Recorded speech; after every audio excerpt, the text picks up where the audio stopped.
What is going on, everyone? Happy Sunday. Welcome in to GC Live Sunday Reset with your host, yours truly, Jack Veltri. I appreciate all of you guys tuning in as usual. We've got a lot to talk about. We have got some women's basketball to talk about. South Carolina beating LSU in a top 5 showdown at Colonial Life Arena on Friday night. What a game that was. We'll start out talking about that. And then later in the show, we'll mix in a little bit of men's basketball. Of course, we got to talk about that as usual. But we'll also go ahead and talk a little bit of baseball as the Gamecocks are finally getting going with their preseason, as opening day is, if my math is correct, 19 days away. So it's getting really close. The weather outside hopefully will start warming up here soon to where it finally starts to feel a little bit more like baseball weather. But we'll see. So hope you guys are all doing well. If you're not already, go ahead and subscribe to our YouTube channel, Gamecock Central, if you're listening there currently on this live stream or wherever you get your podcast from. Go ahead and give this a thumbs up. Would really appreciate it. But yes, if you are watching on YouTube, definitely like and subscribe. Helps out the channel a lot. Before we get actually rolling into all of our sports talk from Gamecock Athletics this week, got to talk to you guys real quick about Clint Hammond of CMG Home Loans. If you're in the market to buy a home or you need help with your mortgage, but you don't know where to begin, Clint is your guy to call. He's been in the mortgage industry for more than 20 years, and he's a lifelong Gamecock fan, longtime supporter of Gamecock Central. You'll see him right above me here on all of our GC Live programs if you're currently watching live. And, yeah, he's the best of the best. So, if you're interested, give him a call, 803-422-6797. The NMLS number for him is 71597, or you can go to ClintHammond.com. All right, so we got to talk about that women's basketball game. What a showdown that was at CLA on Friday night. I wish I could have been there. I had been planning to be there for the game when it was originally scheduled for Thursday because my schedule worked out well to where I didn't have anything going on Thursday night, and I was like, all right, I'm going to go. I'm going to help out with, covering the game and all of that. And, game day is going to be there. So that was kind of the angle I was taking with, what I was going to do, because I was going to work and help out with all that good stuff. But once the game got moved to Friday because of the inclement weather during the week and the icy roads and all that and the weather conditions, Friday is baseball team media day and got the scrimmages and stuff. So I had to be at Founders Park on Friday. We'll get to all that in a little bit here. But that women's game, I watched it on TV and stuff. Man, that atmosphere it looked absolutely electric. And seeing some of the clips on like social media and stuff, seeing just how loud that arena was with the sandstorm and just turn my swag on and all that swag and surf, all that good stuff. I mean, it looked unreal. I think that's probably, I've heard from some people it was like the loudest they've heard Colonial Life, and it's crazy. It's crazy, and that's what it is the house that Dawn Staley built after all, right? And Friday kind of backed that point up a little bit as the Gamecocks take down Kim Mulkey's LSU Tigers 66-56 in what many consider to be a real rock fight. I mean, this was a game that really was back and forth most of the way. LSU got off to a pretty good start in this game and controlled a lot of that first quarter. And then South Carolina jumped back in this thing and got the lead back at halftime with a 12-8 run in the second quarter. And then I think things kind of took that turn in the third period going into the fourth, where South Carolina goes on that big run. Raven Johnson gets that huge steal right on the inbound and goes right back up for the layup. And when you're South Carolina and you're ahead by, I think probably somewhere around, if you're ahead by double digits of any sort, let alone 10 points, I think you feel pretty good about your chances to win. Like, it's just hard. Look, LSU is a great team, obviously. I mean, there's a reason why they were undefeated coming into this game. But when you're South Carolina and you're this kind of team, I mean, Kim Mulkey kind of put it perfectly after the game. And it's that quote that keeps flying around on the internet. It's just, when she says that South Carolina's got like 10 All-Americans, and she just goes like, whoa, like it's tough to beat a team like that. And she's honestly right about it. I mean, it's an excuse, I think, but at the same time, it's just like, I mean, that's the standard that South Carolina set. I mean, I think they should probably be the number one team in the country right now. I feel they're much more battle tested than LSU, obviously. UCLA. I know UCLA has the head to head, but that was so long ago. I mean, put these two teams up against each other now.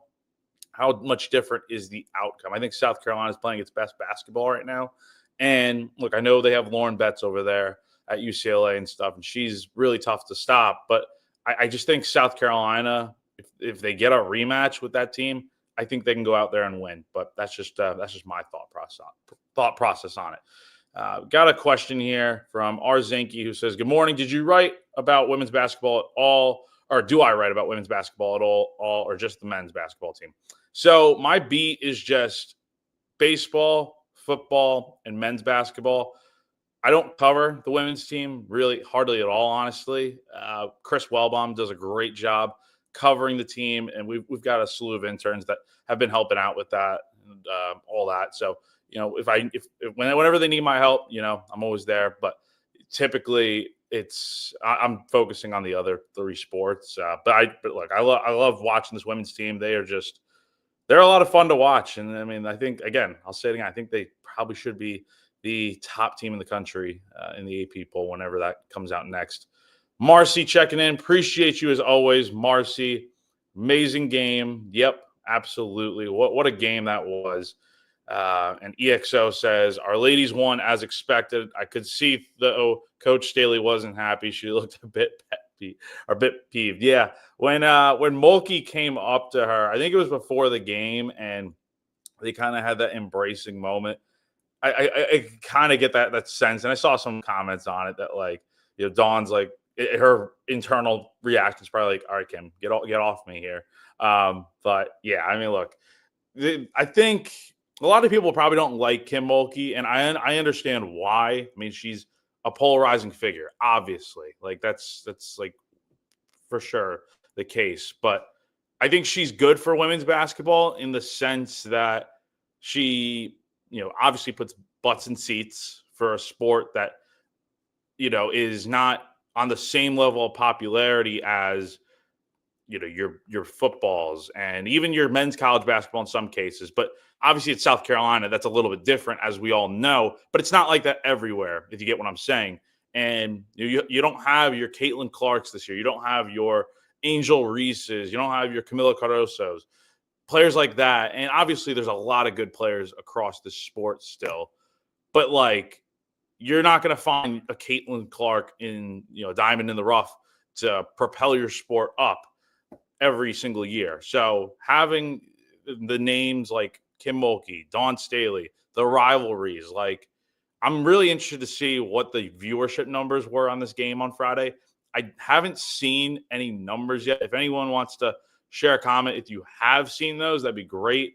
I have not seen anything on that yet. I'm sure that'll come out relatively soon here, if it hasn't already. But I'd be very interested to see, because I think this was the game that everyone was talking about, like, throughout the week, not just here in Columbia, but like everywhere. I mean, this game had the hype, the juice from last year, with obviously that really thrilling game out in Baton Rouge where South Carolina won, and then you had the SEC championship game with the fight and all that stuff.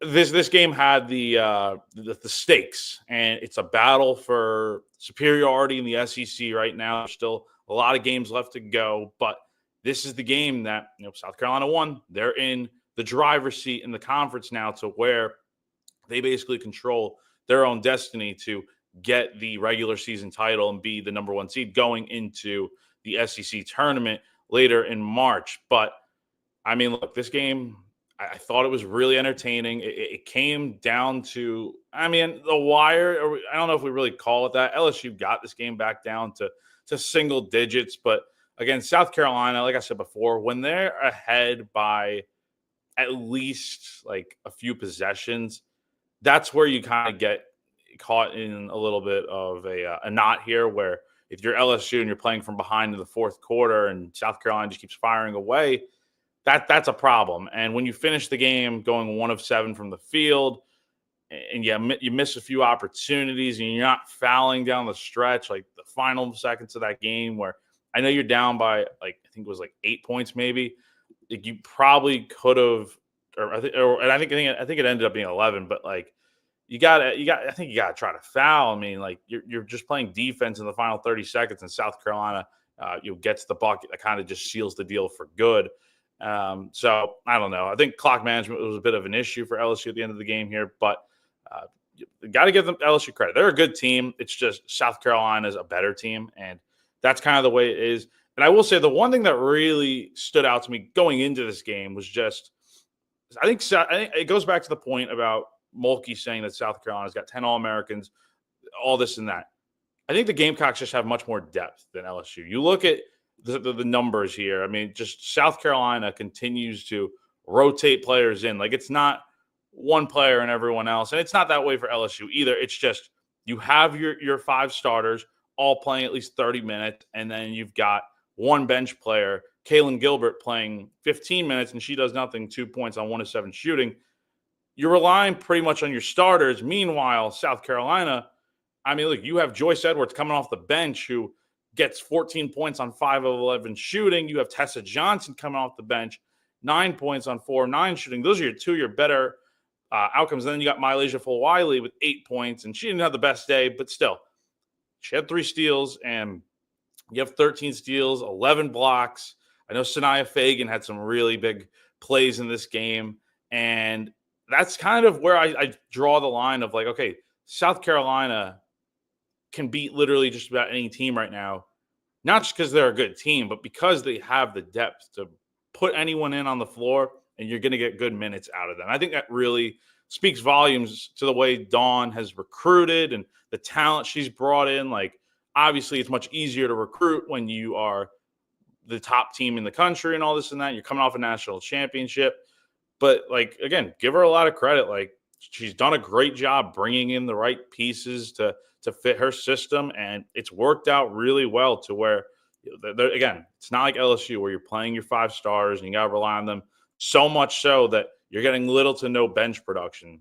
South Carolina is the opposite, where you're getting production from your starters, but it's not just those players. It's your bench players coming into, like I said, Joyce Edwards, Tessa Johnson, Mylasia Fulwiley. Those are 3 starters right there, probably on any other SEC team in the conference. So yeah, I mean, look, it's a really big win for the Gamecocks, and again, they are definitely in the driver's seat in this conference right now, and I don't see them relinquishing that anytime soon. I mean, you go to Tennessee tomorrow night, and that'll be another really big test in Knoxville.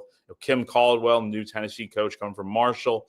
She's done a great job out there with the Lady Vols. But then you got I think your next you have 4 big games, in my opinion, left on the schedule, and every game is going to be big in this conference. But the main ones that everyone's going to be honed in on as how South Carolina finishes the regular season. At Tennessee, like I said, you're at Texas on Super Bowl Sunday. That'll, if things stay where they are, a top 10 matchup. You got UConn coming to town on February 16th. And then you've got the final game of the regular season against an upstart Kentucky team, new coach, much better this year. The Wildcats are a much more solid team this season that could, who knows? I mean, it's at home for Carolina, which really benefits them, but you never know what can happen. So those are the 4 big games that are okay, those are your ranked matchups left, but it's the games that are going to be the most tough, especially considering that 2 of them are on the road with Tennessee and Texas. So Gamecocks are back in action tomorrow night on Monday, 7 p.m. Should be a really good, another big test for this team that, again, has been battle tested all year. And I think that makes such a big difference when you see South Carolina's got all these great wins on the schedule. And not to say LSU doesn't, but LSU doesn't have the same quality of schedule as South Carolina, or any team for that matter, really has. So that's the thing. I think it really benefited Carolina you never want to lose, but think about just where this season would be from a pressure standpoint if they hadn't lost that game to UCLA. I just think it took a big weight off their shoulders and kind of allowed them to get back to figuring out what they need to improve upon. Because when you're at the top and you're winning games and stuff, and you're not losing ever, you can feel like, okay, we're doing enough to win the games. But when you lose a game and you get beat by a good UCLA team like you did, you're able to kind of identify the issues a lot better in a loss. I mean, you can identify them in a win too, but it's obviously a lot easier to look at things when you lose a game. And speaking of losing, let's flip over to men's basketball real quick. Don't want to spend too much time on this considering they just have not played well at all. And Saturday was no different. They lost 65-60 to number 14 Mississippi State in overtime. Give South Carolina credit. They are continuing to fight. They don't play like a team that is 0-7. I will give them that. Like the record, I don't think really indicates. You look deeper into this team, and if you watch them enough, like obviously we all do, they're better than what the record shows. They're playing really tight. And I mean, they've had 4 games now where they've lost by 5 or less points, and you lose by 1 point to Florida on Wednesday. You lose by 5 yesterday, and then you lose by 3 to obviously Auburn's the best team in the country. Still, after beating Tennessee last night, real great game out there at the Jungle. And then you lost to Vanderbilt, oh my gosh, storming the court twice in 1 week is wild. Like beating Kentucky, beating Tennessee. Vanderbilt's very much a good team. It's just when they played South Carolina, they were awful. So that's the thing. You keep losing these games to close. You keep losing close games to teams that you should be able to beat. Like Auburn, okay, that's the exception. But like you should probably be, I would say 3-4 right now. Auburn, I don't know if you're beating them, honestly. You probably should have.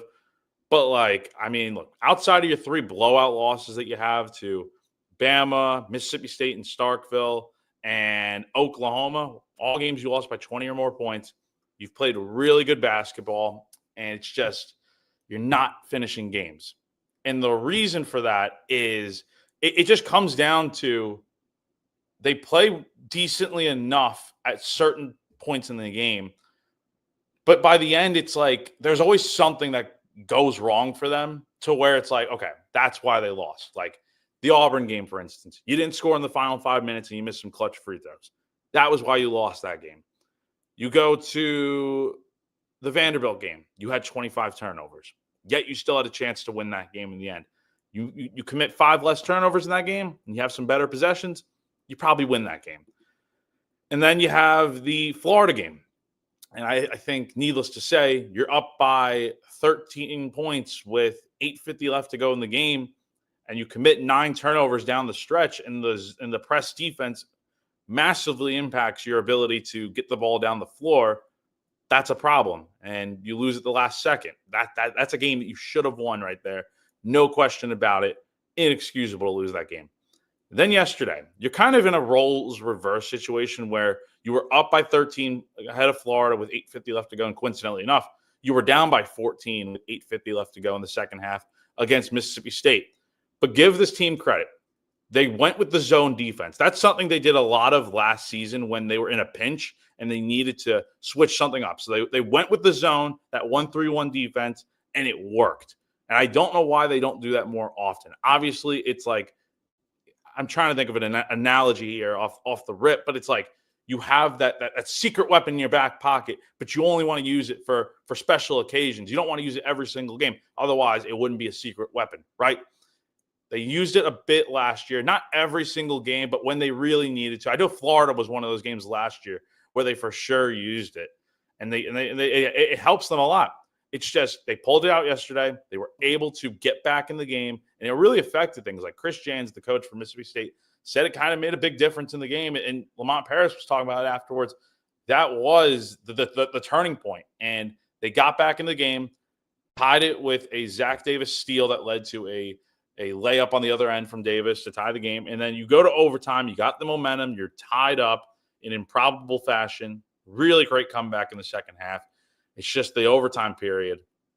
You did little to nothing. You went 1 of 6 from the floor. You missed some free throws. Mississippi State went 8 of 9 at the line in the extra period, which I mean, if it weren't for free throws for South Carolina, you probably weren't going to even win this game at all. At the same time, though, you went 22 of 29 at the line. You missed 7 free throws. It's like, okay, you probably could have won this game had you made all of them. But hey, it is what it is, right? It's kind of just been that case this year. They turned the ball over at such a rapid pace, 19 turnovers yesterday, and you missed 7 free throws.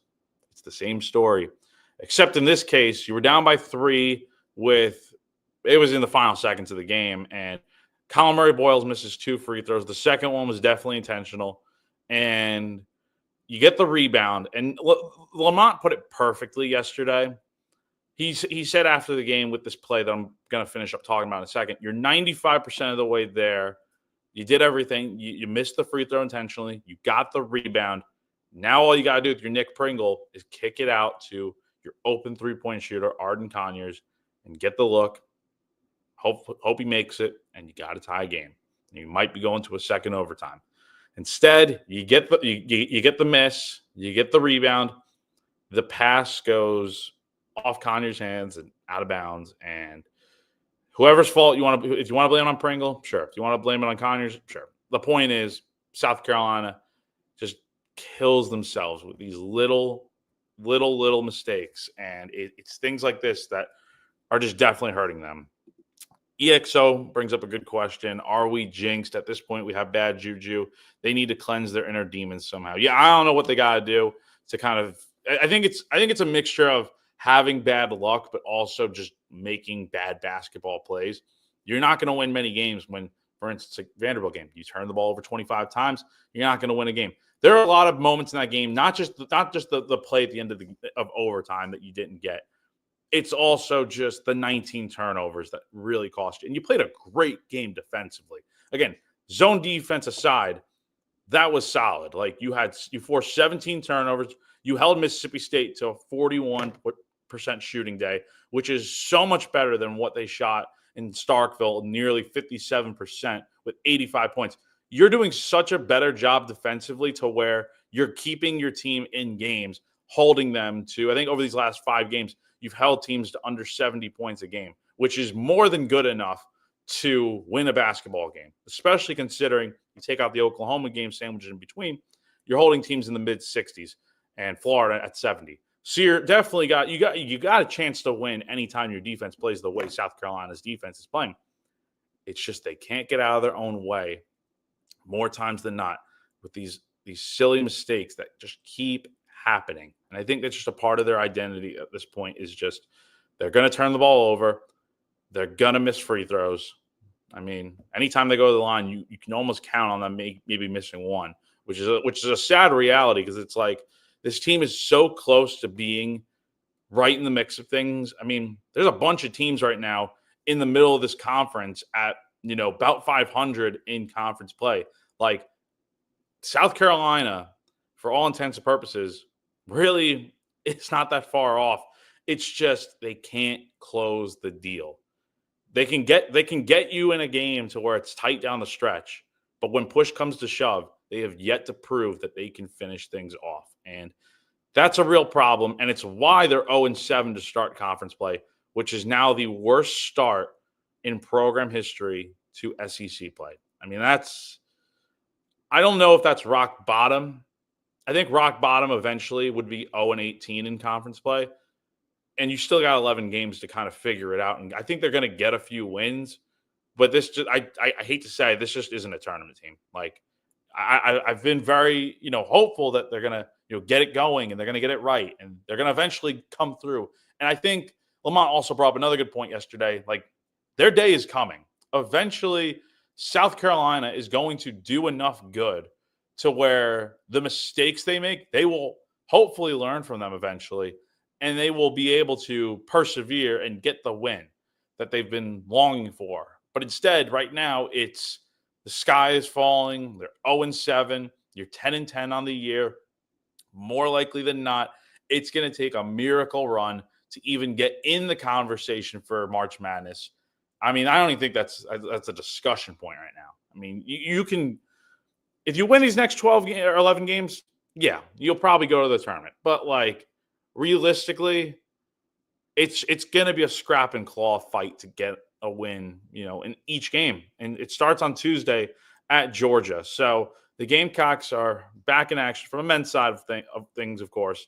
Back in action in Athens on Tuesday night, 7 p.m. SEC Network. I'll be out there in Athens, be driving that way sometime on Tuesday, and I'll be out there for the game, providing coverage and updates and all that. So looking forward to getting back out on the road and seeing this team play. And you hope they do turn around because look, Georgia's going through right now. They've lost 4 straight. They looked terrible yesterday at Florida. And they lost that game in blowout fashion. So you hope South Carolina can finally turn the corner and just get a win. And who knows what happens from there. But for right now, this is just about as bad as it gets. And you hope for their sake they can get it going because they're playing well enough in these games to keep it close. But at the same time, they make so many bad basketball plays to where it's just, I don't know. So we'll see what happens. All right. Let's turn the page to our final topic of baseball. Man, it has been a while since we've talked college baseball on Sunday Reset. Hardly at all, honestly, because we started Sunday Reset back at the beginning of football season. And, we talked, I think, baseball maybe once or twice on the show with the recap of the Air Force scrimmage all the way back in October. And we might have done a fall recap at the end of things. But other than that, this is like our real first time getting into baseball. It's going to be that way pretty much every week going forward as, the team is starting to do inter-squad scrimmages again. They started on Friday afternoon. And I was out there at Founders Park for that game. And, I'll share my general thoughts. I was not out there yesterday on Saturday, unfortunately. We had Peyton Butt out there, and she does a great job for us. So if you guys are not already, go ahead and, obviously subscribe to GamecockCentral.com, but go ahead and read her story. She does a good job. She was out there covering that game yesterday. And, so good stuff from her there. But I think, it's the first weekend, so I'm going to be back out there today in a little bit. But I think this team, I think they're going to be good. We'll see, though. I think right now it's tough to judge them just because it's week number 1 of the preseason. It's kind of like you haven't had a scrimmage since November. So, number 1, like you've done all the offseason work and stuff. But playing in a game setting and stuff, it takes time to get, back into the swing of things. Like pitchers are not going to be on their A game right now. We kind of saw that on Friday because Eli Jersenbeck, potentially South Carolina's Friday night starter, definitely struggled a little bit. He ended up being all right and only giving up, I think, 1 run, but his command was off, and it was just, he couldn't find the zone in the first inning. Eventually he got into a rhythm, but, that it's going to take time to get these pitchers ramped up, and they can only do it in 3 weeks. I mean, that's the thing, and that's why, Paul Mainieri, South Carolina's new head coach, next year, I think it is next year, that the rule is going to change where you have more time to begin preseason practice. I think next year, if I remember him saying correctly, I think it's January 9th next year, they would be able to start preseason practice as opposed to like this year, they started on January 24th. So you're going to be able to get a little bit more time. Basically, you have 5 weeks instead of 3. And that's more on par with like MLB spring training, for instance. I know the MLB definitely goes longer than 5 weeks, but like, I mean, you'll have more time to get your pitchers ready and stuff. And that's the main thing. Hitters and position players, I think that's a lot easier to get them sped up to where they're going to be by February 14th. But from a pitching standpoint, it's definitely going to take a little bit more time. That was evident. Again, Jersenbeck wasn't the only one to struggle at times. Jake McCoy had a few walks. I think he's going to end up probably being a weekend starter. I think that is the way things are heading, where, and Mainieri pointed it out, like Jersenbeck, McCoy, and Dylan Eskew are your front runners for the rotation right now for those weekend spots. I think McCoy's got the best velocity on the team for sure. I think he's got some of the best stuff on the team. When he's in control, he's really hard to hit. It's not just the 97 miles per hour he can throw. It's and he worked on developing a changeup, I think, with pitching coach Terry Rooney during the offseason and stuff. And that's obviously paid dividends. And I think this is the year where I think, Jake didn't pitch at all until the Ole Miss series last year, that first SEC weekend, and because he had an injury and stuff, and he was recovering from that, so he didn't get the full season. He didn't get the fall last year. He's got that now, and I think having a full season, a full offseason, also get ready for what's to come. If he ends up cracking the weekend rotation, like I think he will, I think he's going to really benefit from having this all this time to get ramped up to that point. And then, Parker Marlott threw, Matthew Becker threw. They both gave up home runs. Kennedy Jones had a great game on Friday. He had 3 RBIs, hit a 2-run bomb into the visitors' bullpen. And Ethan Petrie he's a man on a mission, I think, this year. I think his junior year, he's been great at South Carolina so far, but this is most likely 99% going to be his draft year. And he'll turn pro probably after this season. And we'll see what happens. That's still a few months from now. But for him, he's been great so far. He's hit 2 homers so far. He hit 1 on Friday, and he hit 1 yesterday. And keep in mind, this is February or January, actually, where the ball is not going to be flying out of the ballpark like it will when it heats up a little bit, when it gets to April and May, and you get into June, hopefully, and you make a run. That's when the ball is going to be flying out of the ballpark, not in January when it's 40 degrees out on a Friday night and you're getting 90-mile-per-hour pitches from the other guys on the pitching staff. But he's him and Kennedy Jones, I think that is your 3 and 4 in the batting order. And I think that is a really good combination to have, especially with Cole Messina no longer in the cleanup spot since he's in the MLB or in the pro baseball now with the Colorado Rockies organization. So you need to replace that bat in the order. I think Kennedy Jones can be that guy who does just that. EXO says, Mainieri did sound really excited about the team. Is it too soon to throw caution to the wind and dream of Omaha? Dream all you want. I'm not saying don't dream, but also I think Mainieri had a really good point that he's told the team, like, we're not talking about Omaha right now. We're only talking about Sacred Heart on February 14th. They're taking this thing one game at a time. And I think that's the right mentality to have, especially in year one, because, like, obviously the pressure's there of, yes, like, everyone wants to see this team get back to Omaha. They haven't been to the College World Series since 2012. They never got there under Mark Kingston. That's a real issue for a program that is very, successful when it comes to baseball. And so the pressure is obviously going to be there for this team to get there in year one. Will it happen? I'm not sure. I couldn't tell you one way or the other. I think the potential is there, but a lot of things also have to go right for them, especially in a conference like the SEC that is just so darn good. But if you're South Carolina, look, this is Mainieri's last stop on his college coaching career. Like, he's retiring whenever his time at South Carolina comes to an end, whether it's this year or whether it's whenever his contract expires in a few years. But he's got a 1-year plan to go out there and try to win it all this year. So I would say, just enjoy this season. Enjoy what we've got going on right now, because look, it's easy to get lost in the thought of you got the winningest coach in college baseball right now. You've got a new looking team, Omaha on the horizon. I'm sure, like, I wasn't covering South Carolina when Kingston was first hired. I was still in high school, and honestly, didn't know much about South Carolina baseball outside of the fact they had won a few championships in the early 2010s. But look, I'm sure back then, like, I've seen the clip, like Kingston saying, we want Omaha as much as you do and all this and that. I'm sure the feeling was, all right, when we booking plane tickets to go to Omaha, Nebraska and go to the College World Series. It's stuff like that. So I think just enjoy the process of this season. It's going to be a grind.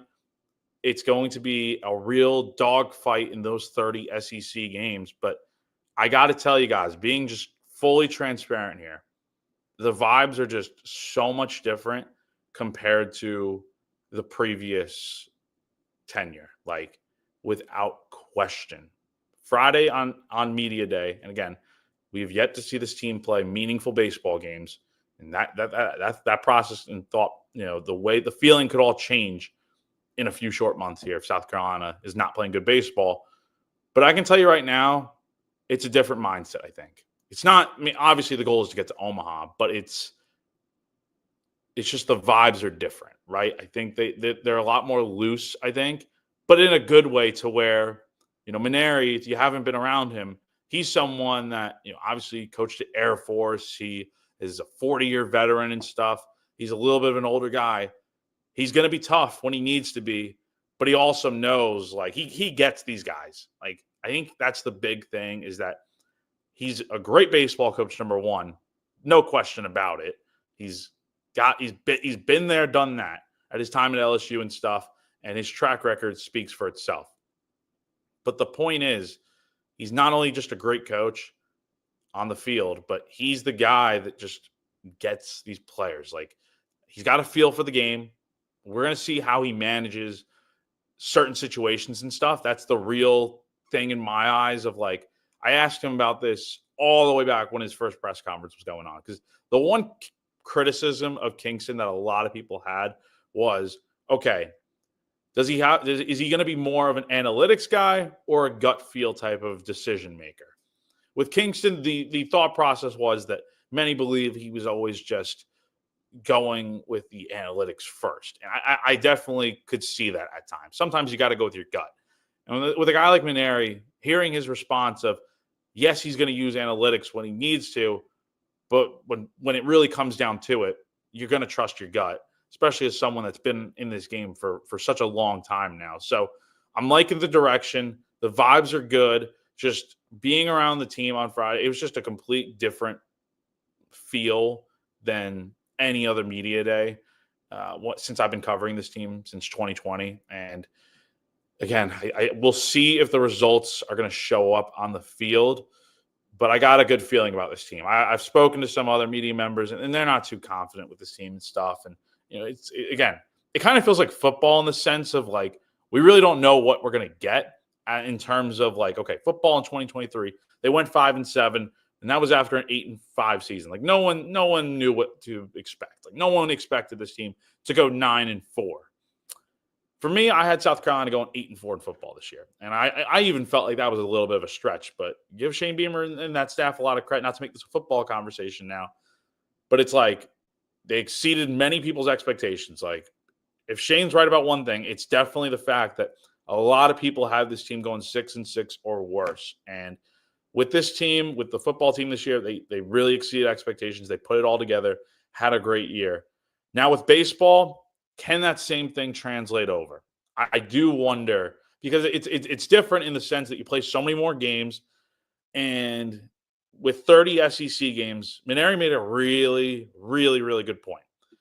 You're going to win at least 10. You're going to lose probably at least 10 too. It's just those other 10 games, especially in the 1 and 2 run games, that South Carolina had a real knack for losing last year in the season that ended early on in the regional round of the NCAA tournament. You lost a lot of those games that you should, hopefully win more than half of them. And if you can go about 500 or better, like 15-15, I think you're probably going to end up somewhere hopefully above 500. I think you could we'll see how the rest of the SEC shakes out, but I think you have a good chance to potentially be a hosting seed. If you're in the upper half of the SEC, I think you're in a good position. And shoot, if you win 19, 20 games in conference play and you go 20-10, whatever, you're definitely going to be hosting. But again, such a long time to get there. You got some really interesting non-conference series. Obviously, you start out with Sacred Heart, and then the big one is the Clemson series. And that's always the big one for sure. That's going to be – I know South Carolina's not ranked right now, and I don't know if maybe they will be by the time they get to that series. But, like, that's a series that I wish college baseball would get more national attention to. Like, that's a whole nother argument or a discussion for another day. I wish college baseball would just get the attention it deserves. But, I mean, look, that's a series that you'd love to see on national television on, like, your ESPNs, because it was a lot of fun last year, even though South Carolina lost. But, I mean, look, that's a series that tells you a lot about this Gamecock team very early on before SEC play starts. Like, Clemson's a team that is going to be good again this year, and I think it's a real test. Like, you got to go out there and beat your in-state rival. You win 2 out of 3 that weekend, with the series being it's Clemson game 1, Greenville game 2, and then back to Columbia for game 3. And hopefully you play all 3 games this year with no rainouts or anything. Hopefully the weather holds up. You win 2 out of 3 or sweep. You're feeling really good going into conference play in 2 short weeks after when you start out with Oklahoma. And I think you should be able to take care of business in hopefully all of your non-conference games besides the Clemson series. Like the Clemson series is always a toss-up, especially this year. But I don't know. I think we're going to see this team. I think they benefit from playing in my opinion, a weaker non-conference schedule. Someone asked me a question on the Insiders Forum, like, why doesn't South Carolina schedule these crazy big, start of the season tournaments like Clemson, for instance? They're going to play out in, I believe, Arlington this year in one of those random tournaments where they're playing some of these other college teams that are really good. Why doesn't South Carolina do that? I'm not sure exactly why they don't do it. I think with Maneri, and I've heard him talk about this before, I think it's just, he doesn't like to play in those types of tournaments, even though next year South Carolina is going to be having, all the 3 military schools come to Columbia for a round robin tournament next year, which will be really, really fun. But I think if you're South Carolina, you're in year 1 of Maneri. Not to say this team can't go out here and play against anyone, but it's good to really play these teams that you should beat and kind of get a feel for where you're at. Like, build yourself up, because obviously, like I mentioned before, you're not going to be 100% there on opening day. Like your rotation where it's at right now will be vastly different, not in terms of maybe personnel, but how they are performing by May, going into the final stretch, going to Hoover and all that stuff. So with South Carolina, it gives you an opportunity. Like, you're playing your Milwaukees, your Sacred Hearts of the world. You should be able to beat those teams, no problem. Clean sweep, whatever. Your midweek games against your Presbyterians, Citadels, Winthrops. I know you got Charleston and UNC and stuff. You should be able to win most of these non-conference games. Clemson, you should hopefully beat too, but we'll see. That's easier said than done, as we know. But it gives you time to kind of figure your team out before you get to SEC play. Because again, those 30 conference games are the story of how your season's going to go. It will separate you from being a hosting seed, maybe even a national seed, and potentially being, a 2 or missing the tournament. I think at the floor, I think for this team, it can definitely be making the tournament as a 2 seed. I think that is a spot that I don't think that would be a failure in year 1. I think making the tournament is a good starting point for this team, especially considering we just don't know how good or bad they're actually going to end up being. We think they're going to be good right now, but that can obviously change once we see this team in action opening weekend. Like, I know there's going to be people on game 1, if South Carolina is down by a run, you're going to have people be like, oh, man, this team stinks, like all this and that. Like, you're going to have your people like that. Once you kind of get a feel for what this team really looks like by the Clemson series, and even after that, once you get to the first SEC weekend, you should hopefully know, okay, this team can go out here and compete with anyone. Or, I don't know, SEC play is going to be a little bit tougher than maybe we think. So, again, there's a lot of time left to go here.